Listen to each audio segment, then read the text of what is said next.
ಪ್ರಭು ನ್ಯೂಸ್ಗೆ ಸ್ವಾಗತ. ಹತ್ತರ್ಗಿ ಹರಿಮಂದಿರದಲ್ಲಿ ಬುಧವಾರದಂದು ಆಷಾಢ ಶುದ್ಧ ಪೂರ್ಣಿಮೆಯಂದು ಗುರು ಪೂರ್ಣಿಮೆಯನ್ನು ಅತ್ಯಂತ ಭಕ್ತಿ ಭಾವದಿಂದ ಆಚರಿಸಲಾಯಿತು. ಆಷಾಢ ಶುದ್ಧ ಪೂರ್ಣಿಮೆಯನ್ನು ಮುನಿ ಶ್ರೇಷ್ಠ ಶ್ರೀ ವೇದವ್ಯಾಸದ ಜನ್ಮದಿನ ಮತ್ತು ಶ್ರೀಕೃಷ್ಣ ಅವತಾರ ದಿನವೆಂದು ಪರಿಗಣಿಸಲಾಗುತ್ತದೆ.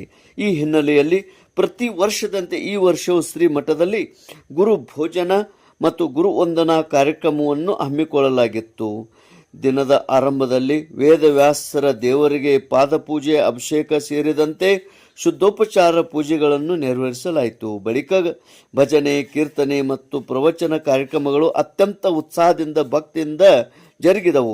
ಕರ್ನಾಟಕ ಮತ್ತು ಮಹಾರಾಷ್ಟ್ರ ಗಡಿ ಭಾಗದ ವಿವಿಧ ಊರುಗಳಿಂದ, ಗ್ರಾಮಗಳಿಂದ ಅಪಾರ ಸಂಖ್ಯೆಯಲ್ಲಿ ಭಕ್ತಾದಿಗಳು ಆಗಮಿಸಿದ್ದರು.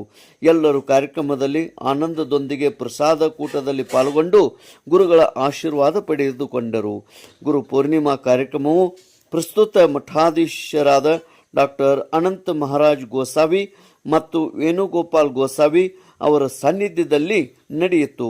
ಗಡಿ ಪ್ರದೇಶದಲ್ಲಿ ಪ್ರಮುಖ ಧಾರ್ಮಿಕ ಕೇಂದ್ರಗಳಲ್ಲಿ ಒಂದಾದ ಹರಿಮಂದಿರದಲ್ಲಿ ಗುರುಪೂರ್ಣಿಮೆ ಆಚರಣೆ ವಿಶೇಷ ಮಹತ್ವ ಪಡೆದುಕೊಂಡಿದೆ. ತೇಜ್ ಪ್ರಭು ನ್ಯೂಸ್, ಹತ್ತರ್ಗಿ.